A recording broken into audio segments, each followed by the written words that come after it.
बच्चों अब जरा शांत।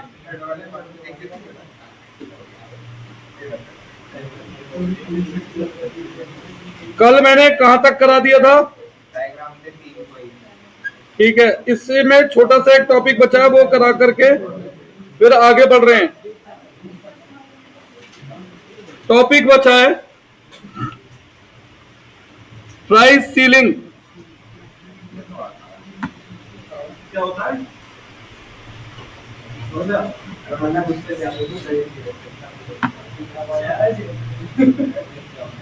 Price ceiling.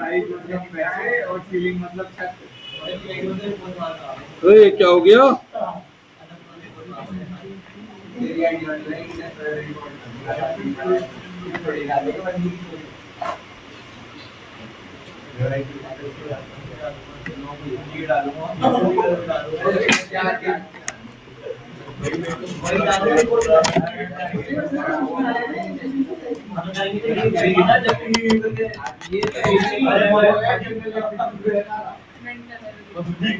बेटा अब बिल्कुल शांत। मैं कुछ कह रहा हूं आप लोगों से। प्राइस सीलिंग और प्राइस फ्लोरिंग। अब देखो ये है क्या। मैं दोबारा कुछ नहीं बताऊंगा, जिसको सुनना हो सुन लो, नहीं सुनना मत सुनो। अरे स्पेलिंग ही तो गड़बड़ है, बस वो देख लेना।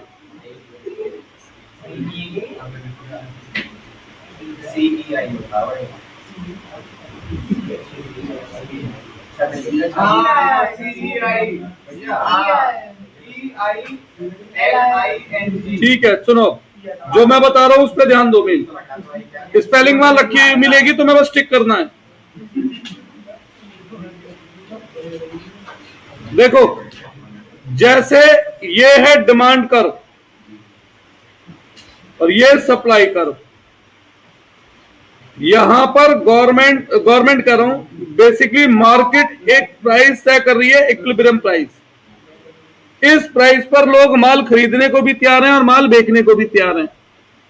पर कुछ ऐसी चीजें हो सकती हैं जिनकी कीमत कस्टमर बहुत ज्यादा देने को भी तैयार हो सकता है, चाहे वो कहीं से भी पैसा अरेंज करे। फॉर एग्जाम्पल एक प्रोडक्ट है जो हम सबों के घर में यूज होता है, सॉल्ट, नमक होता है। बस एक बात पूछ रहा हूं मैं आपसे, नमक फिलहाल अगर 20 रुपए की थैली है, 30 की हो जाए तो खरीदोगे, बंद कर दोगे?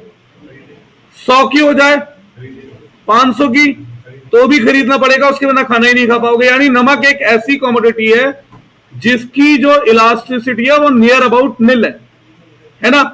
अब ऐसे में भैया प्रोड्यूसर ने ये देख लिया कि नमक तो कस्टमर खरीदेगा ही खरीदेगा, तो 30 की थैली में तो 500 में बेचूंगा। अब ऐसे में होगा क्या, गरीब बेचारा कहां जाएगा? तो फंस जाएगा, उसका तो सारा बजट बिगड़ गया। केवल नमक से भी तो पेट नहीं भरेगा, नमक के बिना खाना नहीं खा पाएगा। तो गवर्नमेंट ने यहां पे क्या करा, एक मैक्सिमम प्राइस डिटरमाइन कर दिया कि जिससे ज्यादा कीमत एक प्रोड्यूसर चार्ज नहीं कर सकता। मैक्सिमम प्राइस डिटरमाइन, तो और क्या, इक्विलिब्रियम तो लोग देने को तैयार ही है। Maximum price determined by government, comma below equilibrium price at which commodity can be sell। commodity can be sell, तो एक ऐसी कीमत जो इक्विलिब्रियम प्राइस तो कस्टमर दे ही देता ना, उससे भी कम है, जो एक प्रोड्यूसर मैक्सिमम प्राइस है चार्ज कर सकता है उस कमोडिटी के। अब सील का मतलब क्या होता है? छत। अगर मैं आपसे कहूं यहां जंप करो, तो क्या छत से ऊपर जंप हो सकती है अब इस जगह पे खड़े होके? नहीं। तो आप मैक्सिमम कहां तक जा सकते हो? इस छत तक। मैक्सिमम कहां तक जा सकते हो? इस छत तक। तो यानी कि प्राइस इसके नीचे नीचे तो रह सकता है, इसके ऊपर नहीं जा सकता, इसीलिए इसे प्राइस सीलिंग कहा गया है। कई बार दिमाग में कंफ्यूजन होती है कि सीलिंग का मतलब तो छत होता है, तो ये तो ऊपर होना चाहिए था, नीचे क्यों तय किया गया? क्योंकि हमने एक लिमिट तय की कि इसके नीचे तो प्राइस रख सकते हैं आप, इसके ऊपर नहीं रख सकते। ठीक है, इसी को कहा गया है प्राइस सीलिंग। अब देखो इसका पता नहीं, अब इसका इंपैक्ट या किसके बेनिफिट के लिए है? It is for benefit of consumer. इसका बेनिफिट किसे मिल रहा है? कंज्यूमर को मिल रहा है। इसके इंपैक्ट क्या हो सकते हैं बेटा? देखो इसके इंपैक्ट क्या हो सकते हैं। अब ऐसे सोचो, मैं कोई प्रोडक्ट बेच रहा हूं, उस प्रोडक्ट के लिए कंज्यूमर 100 रुपए देने के लिए तैयार है, इक्विलिब्रियम प्राइस ऊपर है, बट गवर्नमेंट की वजह से मैंने उस प्रोडक्ट की मैक्सिमम कीमत तय करी हुई है 30 रुपए। तो अब ऐसे में कंज्यूमर को ये प्रोडक्ट उसकी यूटिलिटी के अनुसार ज्यादा सस्ता मिल रहा है ना, यूटिलिटी कहीं ज्यादा है, प्रोडक्ट सस्ता है, तो ऐसे में कंज्यूमर उसे ज्यादा खरीदने लगेंगे, तो मार्केट में क्या आएगी? शॉर्टेज आ जाएगी, नहीं आ जाएगी?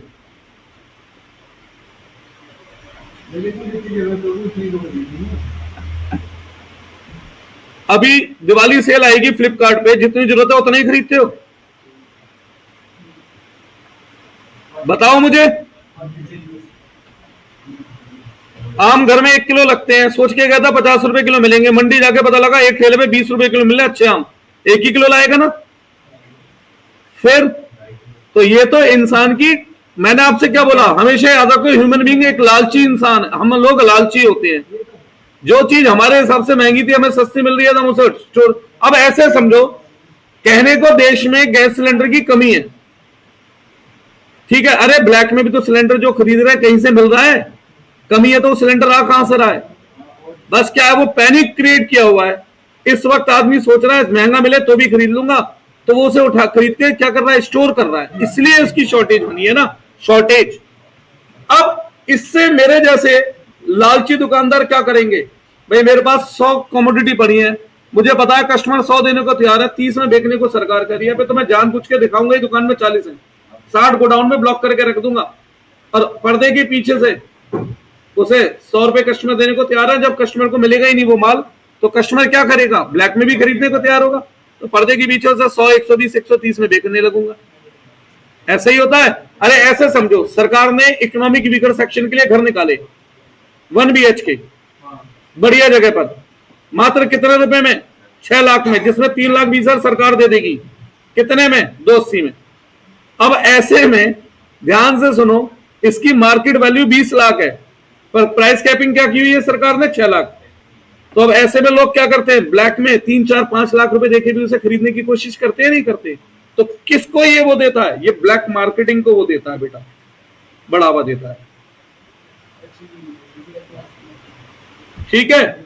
और वेस्टेज ऑफ कमोडिटी को भी, जब कोई चीज हमें हमारी तय कीमत से सस्ती मिलती है तो हम उसकी वर्थ कम समझ पाते हैं। दूसरा एक है प्राइस फ्लोरिंग।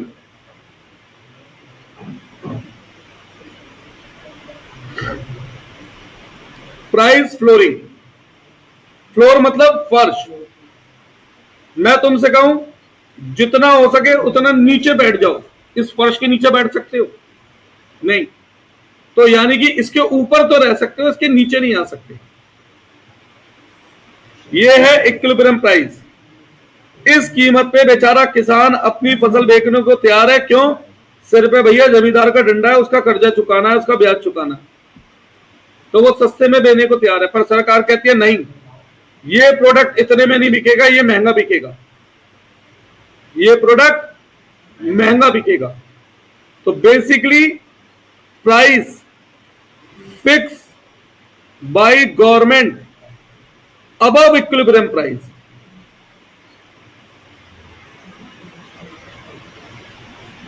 इसे क्या कह दिया गया? इसे कह दिया गया प्राइस फ्लोरिंग। यानी आप इसके ऊपर तो रह सकते हो, इससे ज्यादा कीमत दे दो किसानों को, हमें दिक्कत नहीं है, पर इसके नीचे नहीं जा सकते, यानी इससे कम कीमत हम नहीं दे सकते। तो इसका बेनिफिट किसको मिलता है? It's benefit is for producer. कायदे में किसके बेनिफिट के लिए है? प्राइस फ्लोरिंग प्रोड्यूसर के, और प्राइस सीलिंग किसके बेनिफिट के लिए थी? कंज्यूमर। ठीक है, हमारा मार्केट भी खत्म।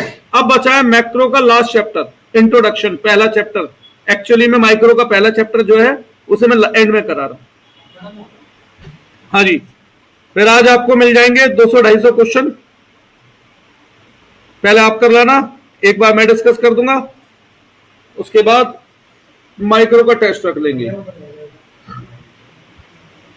लिखिए,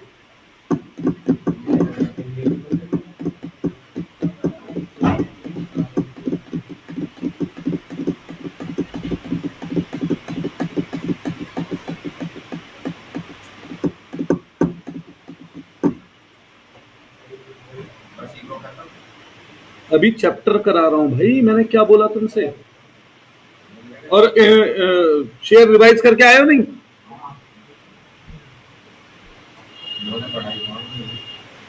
तो 12th में पढ़ा, उसके भरोसे करेंगे?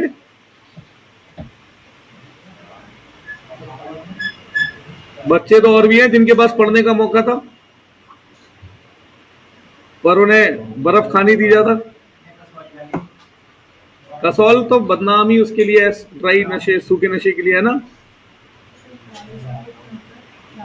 कैरेज इनवर्ट मतलब बेटा माल खरीदा, माल खरीदते टाइम उस पर भाड़ा दिया, तो माल खरीदने का खर्चा है, तो परचेज का खर्चा है, इसलिए डायरेक्ट एक्सपेंस है। जब आप माल खरीदोगे, घर आने तक का उसका किराया दोगे ना, उसे कैरेज इनवर्ट कहा गया है। तो ये, हाँ, तो एक तरीके से एक्सपेंस ऑन परचेज है, तो इसलिए डायरेक्ट। चलिए, इंट्रोडक्शन। फालतू की चीजों पे मैं कुछ लिखवा नहीं रहा हूं, और जो काम का है वो कुछ छोड़ दे रहा हूं। इकोनॉमी में सबसे पहले टर्म इकोनॉमी का मतलब क्या समझते हैं आप? ये जो टर्म है इकोनॉमी, इससे आप क्या मतलब समझते हैं? तो छूट ना जाए, ऑर्डर में फॉलो कर लो।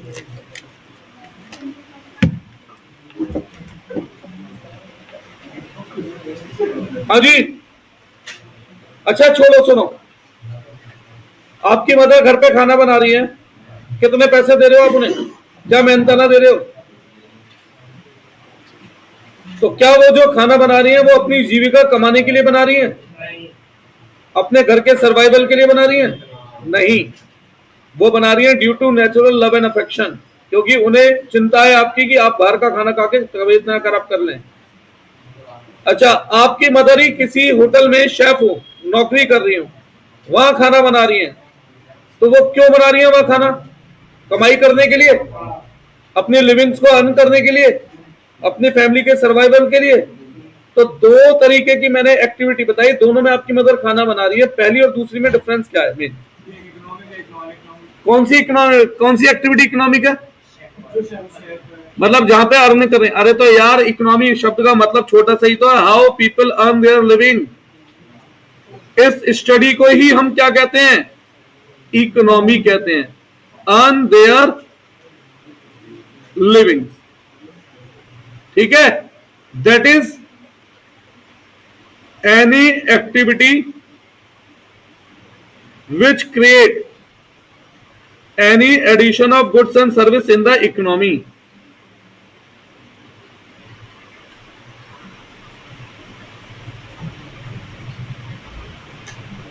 तो अगर कोई एमसीक्यू आ जाए जिसमें इकोनॉमी एक्टिविटी और नॉन इकोनॉमी एक्टिविटी पहचाननी हो, पहचान लोगे? एक टीचर अपने बच्चों को पढ़ाए तो, एक टीचर अपने बच्चों को अपने कोचिंग सेंटर पे पढ़ाए तो, ये इकोनॉमिक एक्टिविटी है। हाँ, मैंने आपको हमेशा क्या सिखाया, क्या सोच के पढ़ा जाता है कि दुकान अलग है, मालिक अलग है। ये नियम आप इकोनॉमी में भी लगाएंगे। जैसे फॉर एग्जांपल, एक आदमी अपनी ही बिल्डिंग में रहता है ना, तो उसका किराया नेशनल इनकम में काउंट होता है। सोनाक्षी जी, 12th में एक क्वेश्चन आता था रीजनिंग का, इकोनॉमी ये कि नेशनल इनकम में इंक्लूड है नॉट इंक्लूड वाला। हाँ, तो एक एग्जांपल दे रहा हूं, एक आदमी अपने खुद के घर में रहता है, तो क्या उस घर की रेंटल वैल्यू नेशनल इनकम में इंक्लूड होगी? हाँ, तो यानी कि बेटा उसकी वैल्यू कैलकुलेट की जा सकती है, इसे हम कहते हैं नॉशनल रेंट। ठीक है, अगर मैं घर पे अपने बच्चों को पढ़ा रहा हूं तो वो मैं पढ़ा रहा हूं due to natural love and affection. अपने कोचिंग में बुला रहा हूं तो मैं एज ए प्रोफेशनल उसे यहां पढ़ा रहा हूं, फीस मैं उसे घर पे दूंगा और यहां उससे फीस मैं लूंगा। जैसे आपका अपना रेस्टोरेंट है, आप अपने रेस्टोरेंट से अपने घर के लिए खाना लेकर आओगे ना, तो वो इकोनॉमिक एक्टिविटी का पार्ट ही कहलाएगा, न्यू एडिशन ऑफ गुड्स। मैं एक रेस्टोरेंट को जानता हूं, शहर के अंदर टॉप 3 या 4 रेस्टोरेंट में आता है वो, बहुत पुराना है, बहुत पुराना। ठीक है, नहीं रेस्टोरेंट बोला मैंने, ढाबा नहीं बोला। तो उन लोगों की एक वो है, जर्नली एमआरपी पे प्रोडक्ट दिखता है। कोई ठीक ठाक जानकार हो तो लास्ट 10%, और कोई बहुत अच्छा जानकार हो तो लास्ट 20%। तो वो जब अपने रेस्टोरेंट से अपने घर के लिए खाना लेते हैं तो दुकान में बकायदा पेमेंट करते हैं, बट 20% डिस्काउंट करते हैं। ठीक है जी, बाद में बात करेंगे। अब क्या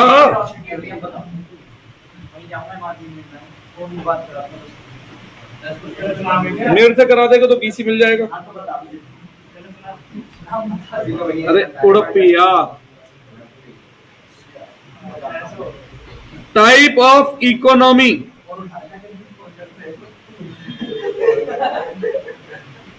एक होता है ओपन इकोनॉमी। वैसे तो मेरी निगाह में आज के समय में दुनिया में कोई देश नहीं है जिसकी क्लोज इकोनॉमी हो। क्या समझते हैं आप ओपन इकोनॉमी और क्लोज इकोनॉमी से? नॉर्थ कोरिया की भी बेटा ओपन इकोनॉमी है, रशिया से डील करता है वो, चाइना से डील करता है वो, भारत से भी डील करता है वो, और बहुत सारी कंट्रियों से डील करता है वो।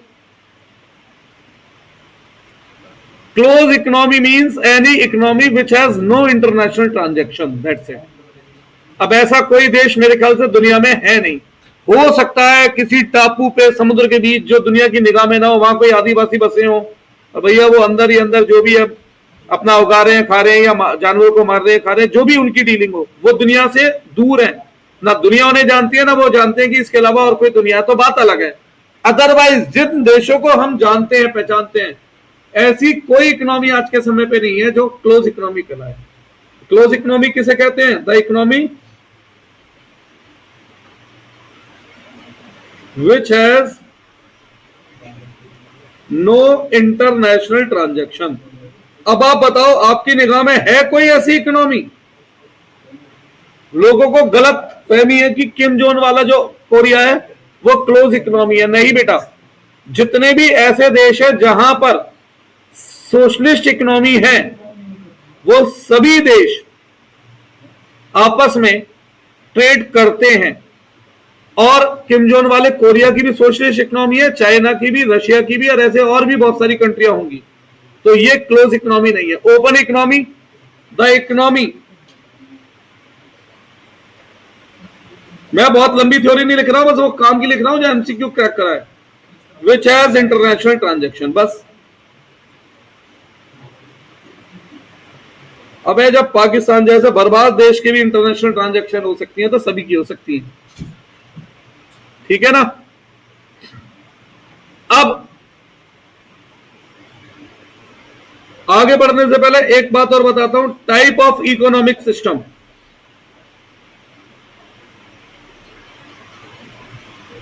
तीन तरीके का सिस्टम होता है। पहला कैपिटलिस्ट,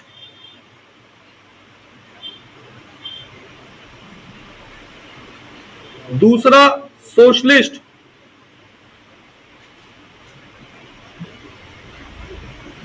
तीसरा मिक्स्ड। मिक्स्ड वाले सारे देश ही बर्बाद है। दिखता है हम बहुत कमाते हैं, पर एक्चुअल में वहां के लोगों की जो लिविंग स्टैंडर्ड है वो लो है एज कंपैरिजन टू कैपिटलिस्ट और सोशलिस्ट इकोनॉमी। मुझे तो ऐसा ही लगता है, बाकी का पता नहीं भाई। कैपिटलिस्ट इकोनॉमी, हाँ तभी तो हम बर्बाद है। भाई ना हम चाइना के जैसे लिविंग स्टैंडर्ड है ना अमेरिका जैसा, हम चाइना से भी कम कमाते हैं, अमेरिका से भी। हमारे यहाँ चाइना, आप बताओ, पाकिस्तान भी मिक्स्ड है। इसका सबसे बड़ा एग्जांपल देता हूं यूएसए, इसका एग्जांपल है रशिया चाइना, इसका एग्जांपल हो गया नापाक और भारत, अरे पाकिस्तान। ठीक है, अब तीनों इकोनॉमी में कोई मुझे डिफरेंस बताएगा क्या था?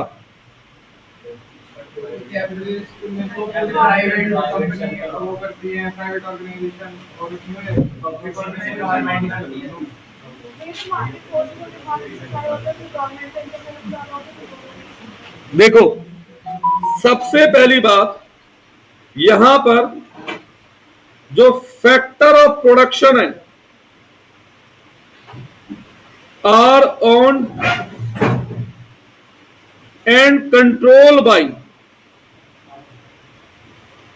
Private sector. ठीक है, सारे फैक्टर ऑफ प्रोडक्शन कौन कंट्रोल करता है? सरकार, प्राइवेट सेक्टर। सरकार का काम वहां केवल सरकार चलाना है, सरकार वहां पे व्यापारी नहीं है। क्यों अमेरिका में सरकार नहीं है? फैक्टर ऑफ प्रोडक्शन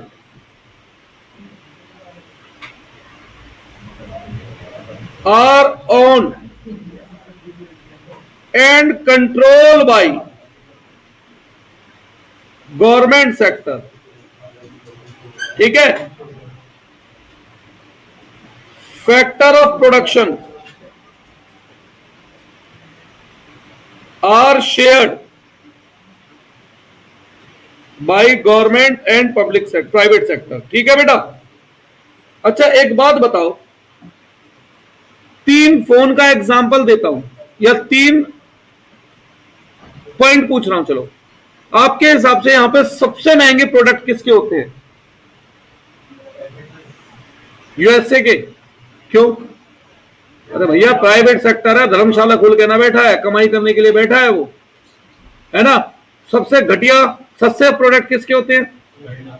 चाइना के, क्योंकि सरकार बना रही है और सरकार को सबको मालूम है सरकारी अधिकारी भ्रष्ट होते हैं। लगाना होगा 10 कट्टे सीमेंट, लगाएंगे 2 कट्टे सीमेंट, 8 कट्टे सीमेंट का पैसा खा जाएंगे, चाहे बाद में आदमी मरे बिल्डिंग करने से, कुछ हो, पुल गिरे ना गिरे, ऐसे ही है ना। और मिक्स दोनों के बीच में जो रेट चल रहे हैं, हमारे यहाँ के रेट पाकिस्तान यूएसए से महंगे हैं, सस्ते हैं, और चाइना से महंगे हैं।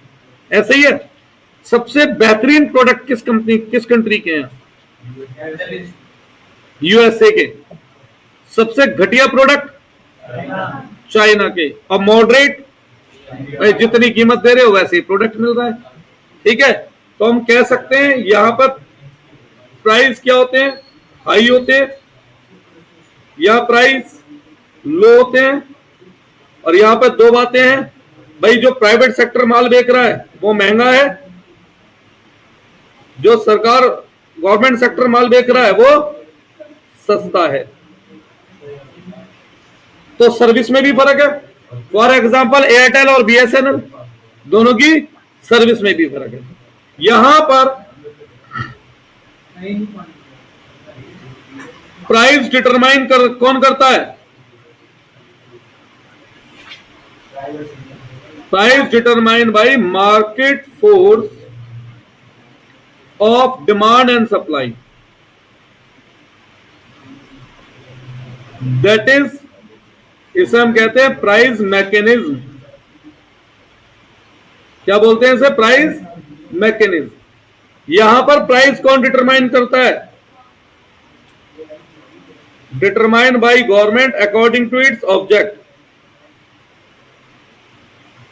हम लोगों के दिमाग में गलत फहमी है कि रशिया के प्रोडक्ट बहुत अच्छे होते होंगे क्वालिटी में, वो भी घटिया ही होते हैं बेटा।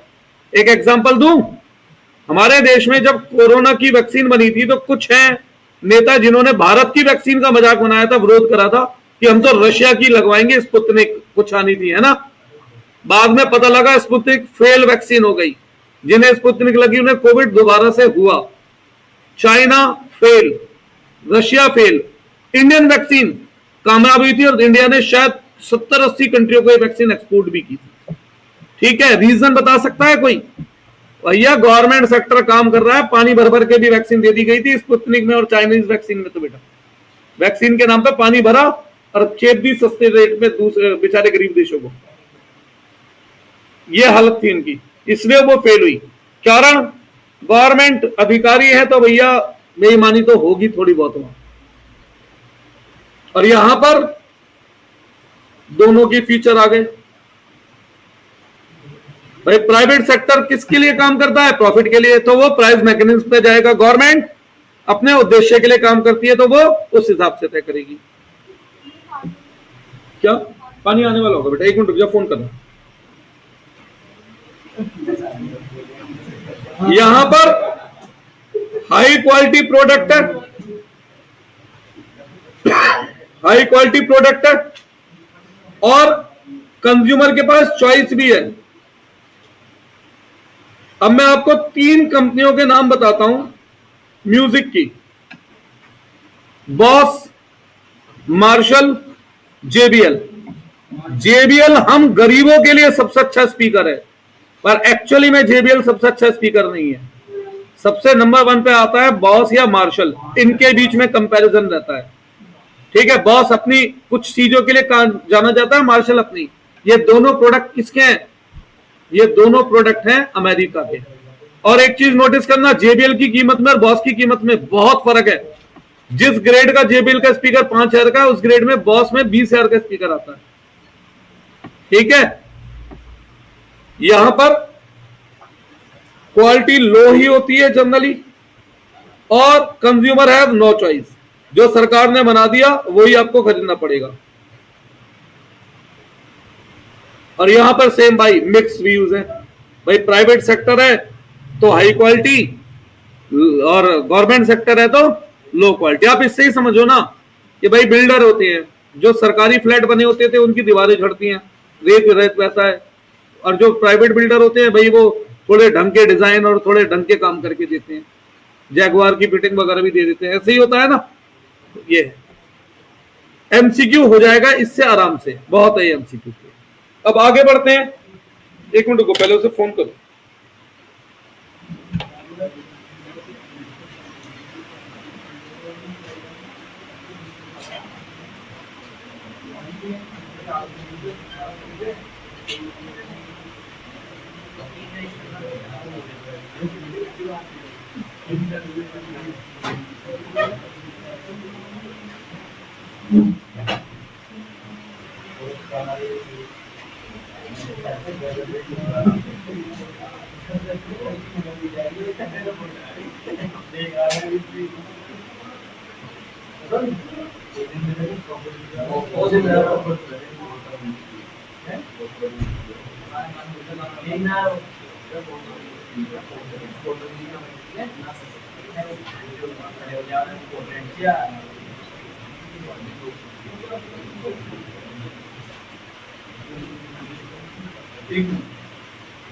हाँ जी,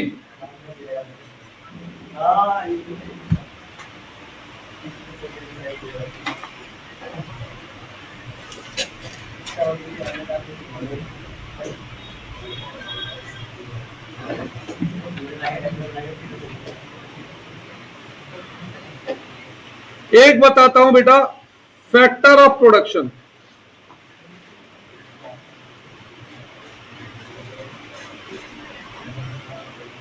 कितने फैक्टर ऑफ प्रोडक्शन होते हैं? 4।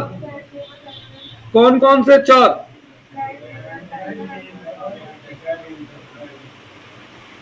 पहला लैंड, लेबर, कैपिटल, एंटरप्रेन्योर। क्या डिफरेंस होता है इनमें?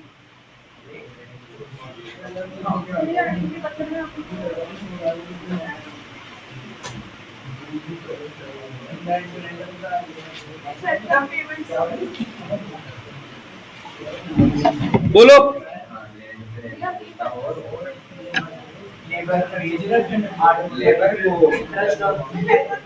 मैंने ये पूछा लैंड का मतलब क्या होता है? जमीन। अरे सुन लो यार, गलत है। लैंड का मतलब जमीन नहीं होता। All nature made factor of production provided by nature free of gift.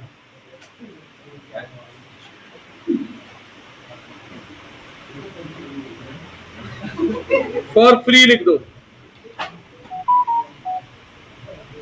तो इसे कहते हैं लैंड। चाहे वो नदी का पानी हो, चाहे वो जंगल हो, चाहे वो हवा हो, चाहे वो सूरज की रोशनी हो, चाहे वो धरती का सरफेस हो, चाहे वो जंगल के जानवर हो, ये सब कहलाता है लैंड। लैंड का मतलब केवल जमीन नहीं है। लेबर मतलब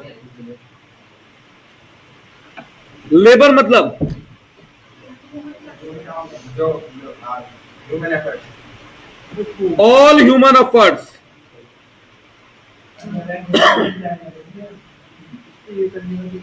weather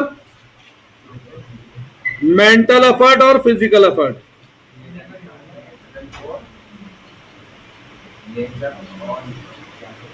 all nature made factor of production provided by nature for free.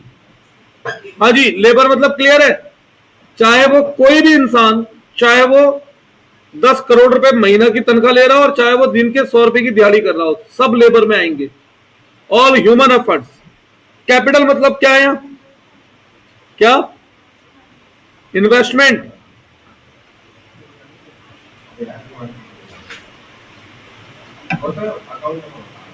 Account में कैपिटल लायबिलिटी होती है। अंग्रेजी में होता है कैपिटल मतलब अमाउंट इन्वेस्टेड बाय पर्सन, यानी कि एसेट, संपत्ति। भाई सोनाक्ष, अब यहां पे ध्यान दे लो जरा। Capital means all man made factor of production, building, machine, ठीक है, all man made factor of production, ये होती है कैपिटल। और एंटरप्रेन्योर मतलब क्या है? Risk bearing capacity to bring all other of factor at one place. कोई आदमी रिस्क ले रहा है एक ही जगह पे तीनों का इकट्ठा करके प्रोडक्शन करने का, तो वो है एंटरप्रेन्योरशिप। अब जब भी आप फैक्टर प्रोडक्शन किसी का यूज करेंगे तो एज ए पेमेंट आप उसे कुछ देंगे, देंगे ना कुछ उसे बदले में। तो लैंड के बदले में क्या देते हैं? किराया, जंगल का किराया, रेंट एंड रॉयल्टी। बेसिकली यहां पे रेंट का मतलब किराया नहीं है, यह रेंट का मतलब है लगान। जब आप सरकार की कोई संपत्ति इस्तेमाल कर रहे हो तो बदले में आप उसे एक टैक्स देते हो उसको यूज करने के लिए, उसे यहां पे रेंट कहा जाता है। इसीलिए अकाउंट में हम रेंट एंड टैक्सेस एक कैटेगरी में पढ़ते थे। समझ आया? लेबर को बदले में क्या देते हो? दिहाड़ी। तो मतलब जो आदमी फैक्ट्री ऑफिस में काम कर रहा है, गलत, केवल वेजेस। इकोनॉमिक में wages is a wider term. यहां पे वेजेस का मतलब दिहाड़ी नहीं है, यहां पर वेजेस का मतलब है compensation to employ in any form. ठीक है, जो भी ह्यूमन एफर्ट है उसके बदले में जो भी पेमेंट की जा रही है उसे सबको वेज कहा गया है। यहां पर अकाउंट में वेज का मतलब दिहाड़ी था। तो हर सब्जेक्ट में शब्दों के मतलब भी अलग हो सकते हैं। कैपिटल के बदले में इंटरेस्ट और एंटरप्रेन्योरशिप के बदले में, तो कुल मिलाकर कितनी पेमेंट करनी पड़ रही है आपको जब आप प्रोडक्शन कर रहे हैं? 4 पेमेंट करनी पड़ रही है। तो इन चारों पेमेंट का सम ही तो टोटल कॉस्ट कहलाएगा। इसीलिए मैं कहता हूं इन इकोनॉमिक कॉस्ट में प्रॉफिट ऑलरेडी इनबिल्ट होता है, उसे अलग से नहीं जोड़ना होता। समझ आया इकोनॉमिक में मैं क्यों कहता हूं कि कॉस्ट में प्रॉफिट ऑलरेडी क्या है? इनबिल्ट। अब बात करते हैं माइक्रो वर्सेस मैक्रो का डिफरेंस।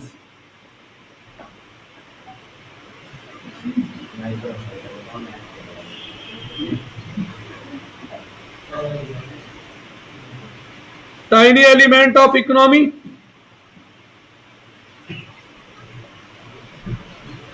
किसकी बात कर रहा हूं मैं? ये माइक्रो, और यहां मैक्रो की। तो economy as a whole,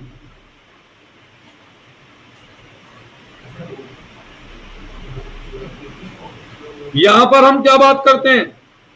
individual demand की,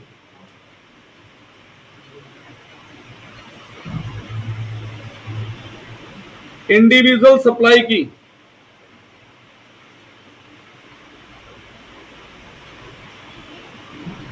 और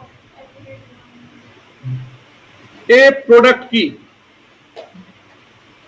ए फर्म, मतलब जहां पर माइक्रो एलिमेंट है। यहां पर हम बात करते हैं एग्रीगेट डिमांड, यही हमारे टूल हैं।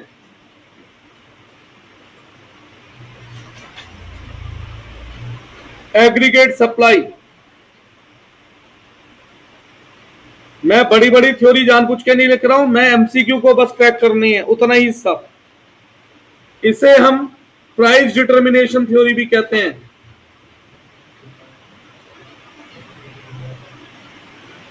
थ्योरी कह दो, कॉन्सेप्ट कह दो। इसे हम income and employment determination concept कह देते हैं।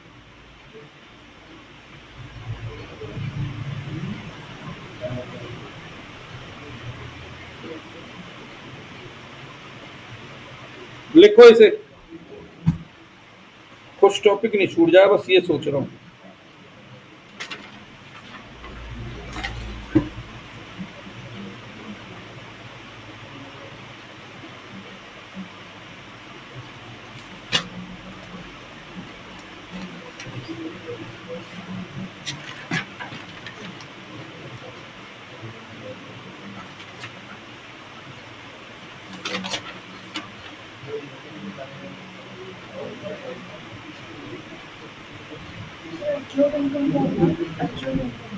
काम कर दिया, पैसा नहीं मिला, यानी एक तरफ वो इनकम है और एक तरफ वो एसेट है। अगर ट्रायल बैलेंस में दे रखा है तो एसेट।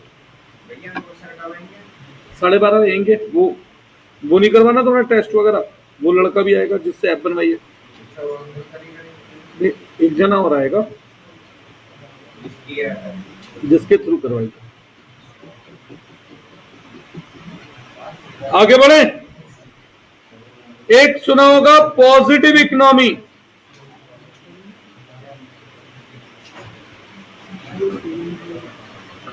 Normative economy. ये अक्सर एमसीक्यू में इनके बेस पे पॉइंट बनते हैं, इसलिए लिखवा रहा हूं मैं यहां पर। क्या समझते हैं आप पॉजिटिव और नॉर्मेटिव? अच्छा, मैं ये कहता हूं भारत के लोग ईमानदार होने चाहिए, क्यों? पॉजिटिव नहीं है। और भारत के लोग बेईमान हैं, ये पॉजिटिव है। और पहला वाला नॉर्मेटिव है। यार ये क्या बात है, मतलब बेईमानी पॉजिटिव है और ईमानदारी नेगेटिव।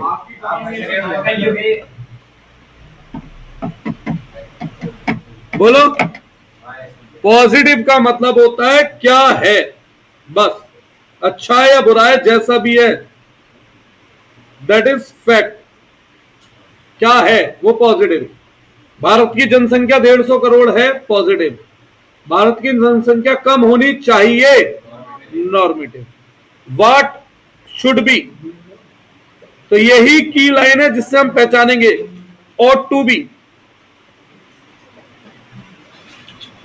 ठीक है, यहां पर बात करते हैं क्या है, क्या होना चाहिए, बस। भारत की आबादी 160 करोड़ है, भारत की आबादी 80 करोड़ होनी चाहिए। ठीक है, फैक्ट जो है। और टू बी शुड बी मतलब फैक्ट की बात नहीं कर रहे हैं हम अपनी एडवाइस दे रहे हैं क्या होना चाहिए, तो वो नॉर्मेटिव। एक क्वेश्चन बन सकता है। अब बात करते हैं अगला टॉपिक, इकोनॉमिक प्रॉब्लम।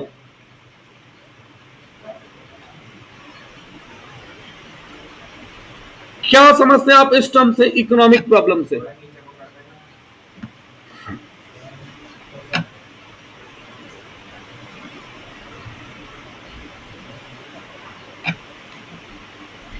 माइको कितनी जल्दी कर लो, टाइम ले ही जाती है ना।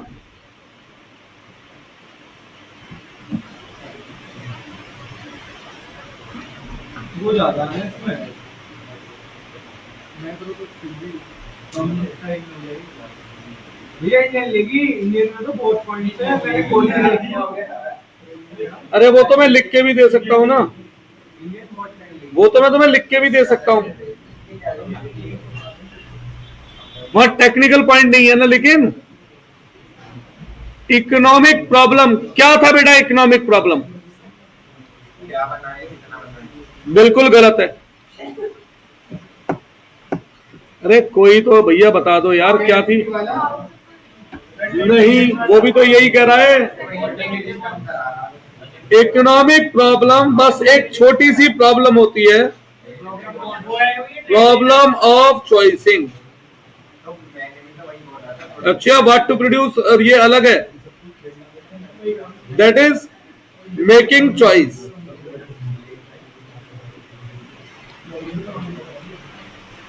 ठीक है। अब reason behind economic problem, economic problem के पीछे रीजन क्या थे? सबसे पहला रीजन था स्कार्सिटी ऑफ रिसोर्स। हाँ जी, मेरे पास मात्र 100 रुपए हैं, मुझे बुक्स भी खरीदनी है, मुझे किसी जरूरी काम से दिल्ली भी जाना है, और भैया खाना भी नहीं खाया सुबह से, खाना भी खाना है, और है मात्र कितने 100। तो मेरे सामने समस्या है कि मैं चूज करूं इन तीन में से मेरे लिए द मोस्ट इंपॉर्टेंट क्या है। लेकिन अगर मेरे पास 100 की जगह होते 1000 रुपए तो मैं तीनों काम कर सकता था, है ना। तो जब रिसोर्स स्कार्स होते हैं तो उसी की वजह से प्रॉब्लम ऑफ चॉइस होती है। अच्छा, सपोज करो रिसोर्स स्कार्स हैं, केवल मेरे पास 4 रोटी है और थोड़ी सब्जी है और कुछ नहीं है मेरे पास। अब मेरे को 3 काम करने हैं, खाना भी खाना है, दिल्ली भी जाना है और किताब खरीदनी है। तो भी क्या प्रॉब्लम ऑफ चॉइस है मेरे सामने? क्या है? खाने का खरीद सकता हूं, दिल्ली कैसे जाऊंगा उससे, किताब कैसे खरीदूंगा उससे। तो केवल स्कार्सिटी ऑफ रिसोर्सेज से नहीं होती इकोनॉमिक प्रॉब्लम, इसके पीछे दूसरा रीजन और होता है, रिसोर्स है ऑल्टरनेटिव यूज। जब रिसोर्स का ऑल्टरनेटिव यूज है तभी तो तुम्हें सोचना पड़ेगा ना क्या करूं। जब यूज ही ऑल्टरनेटिव नहीं हो पाएगा तो सोचोगे क्या। और तीसरा, ह्यूमन वांट्स आर अनलिमिटेड।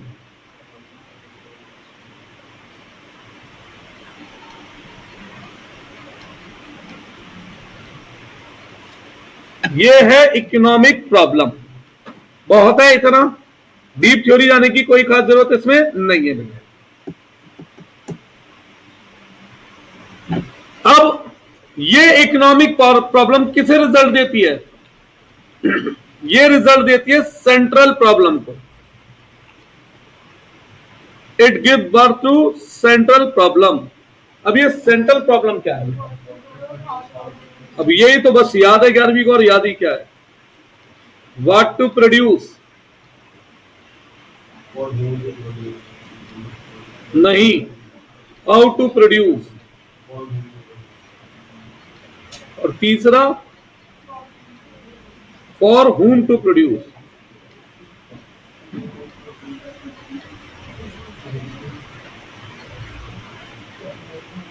ये किस चीज की प्रॉब्लम है?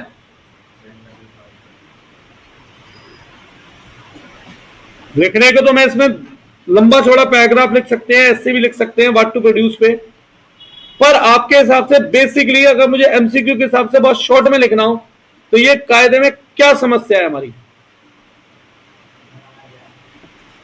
भाई बेसिकली ये समस्या है choosing of type of product.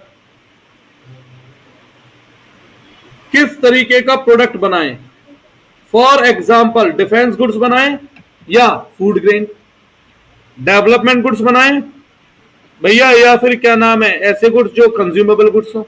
तो ये डिसाइड करना। जमीन का टुकड़ा सीमित है भैया, तुम चाहे तो उसको हॉस्पिटल बना लो, चाहे उस पर खेती कर लो, चाहे स्कूल बना लो।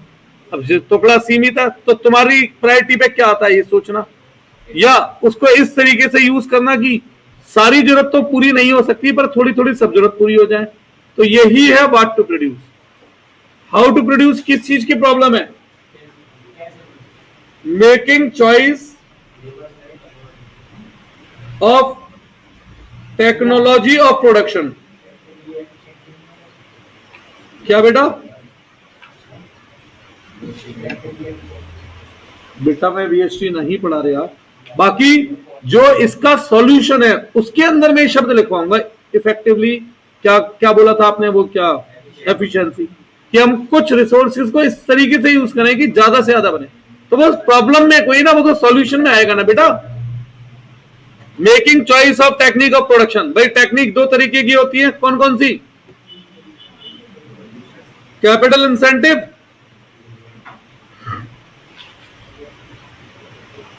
या लेबर इंसेंटिव। आप बताओ कौन सी टेक्निक यूज करनी चाहिए? सही दोनों है। तो भाई अगर मैं कैपिटल इंसेंटिव टेक्निक यूज करता हूं, रोजगार ही नहीं होगा तो लोग खरीदेंगे क्या उस प्रोडक्ट को जो बनाए? और मैं केवल लेबर इंसेंटिव यूज करता हूं तो भाई प्रोडक्ट की जो प्रोडक्शन है, सप्लाई है, वो बहुत कम होगी, डिमांड उससे कहीं ज्यादा है, वो पूरी नहीं होगी, डेवलपमेंट नहीं होगा।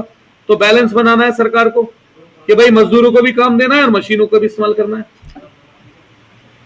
What to produce, choicing of type of product. जैसे डिफेंस गुड्स, अब तू बता बंदूक बनाए या फूड ग्रेन? रिसोर्स स्केर्स है ना, तो भाई हमें कोशिश करनी है कि ज्यादा से ज्यादा गेहूं का प्रोडक्शन हो सके, कम से कम वेपन्स का सेक्रीफाइस करे बिना। अब आप कहेंगे वेपन जरूरी क्यों है? तीन तरफ से दुश्मन है। फूड ग्रेन होगा, वेपन है ही नहीं, तो फूड ग्रेन खाएगा कौन? वो तो हमें वैसे ही मार देंगे। और केवल वेपन्स बनाए तो उन्हें हमें मारने की जरूरत क्या? हम भूख से मर जाएंगे, है ना। तो इसीलिए तो ये समस्या है। तीसरा, फॉर हुम टू प्रोड्यूस। इसमें हम क्या कर रहे हैं? Making choice of class of consumer. अमीरों के लिए, गरीबों के लिए। गरीबों के लिए 10 का बनाओगे 6 का बेचना पड़ेगा, अमीरों के लिए 10 का बनाओगे 25 का बिकेगा, वो टैक्स भी देंगे।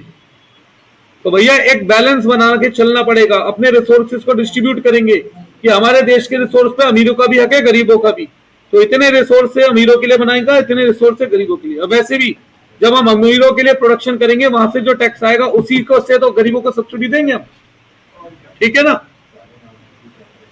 तो मैंने बहुत ही छोटे में लिखवाया थ्योरी, एमसीक्यू के पर्पज से। अब पीपीसी कर्व, ध्यान है कुछ?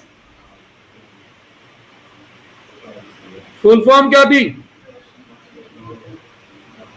प्रोडक्शन। वैसे मैं पीपीसी कर्व गलत लिखता हूं, केवल पीपीसी लिखना चाहिए था ना। सी का मतलब तो कर्व ऑटोमेटिकली है। Production possibility curve. क्या इसका और भी कोई नाम था? क्या प्रोपेंसिटी? यहां कहां गया? वो मैक्रो में पढ़ा था।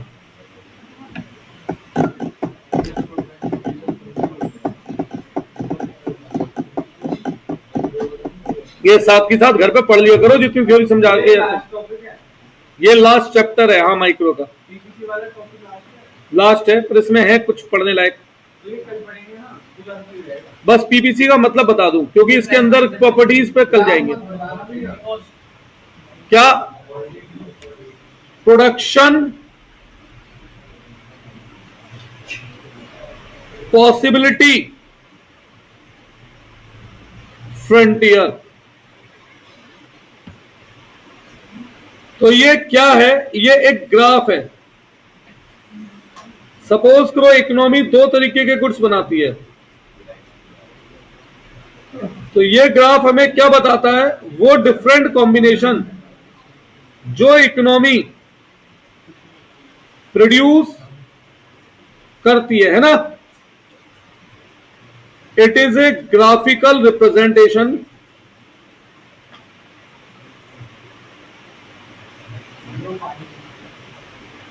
which show, ला रहा है वो, all those commodity, all those combination of two goods, comma, which and economy produce. सही है, रुको देखता हूं उसे, नंबर भेजा नहीं भेजा उसने, भेज दिया।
पांच मिनट बाद घर से ले आइए, उठाई नहीं रहा फोन। चलो हाँ, अब देखो मैंने यहाँ पे कुछ गलत लिखा है, पता है आपको क्या गलत लिखा है इस डेफिनेशन में? मैंने लिखा है विच एन इकोनॉमी प्रोड्यूस, यहां पर मुझे लिखना था विच एन इकोनॉमी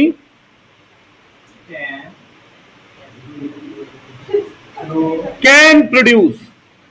अब एक बात ध्यान से सोचो, इस रूम में इस वक्त 32 चेयर हैं, तो मैं कितने बच्चों को एक साथ पढ़ाने की क्षमता रखता हूं?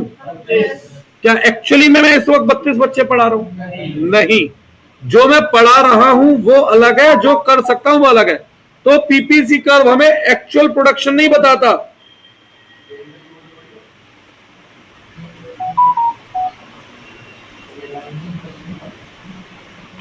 ये पोटेंशियल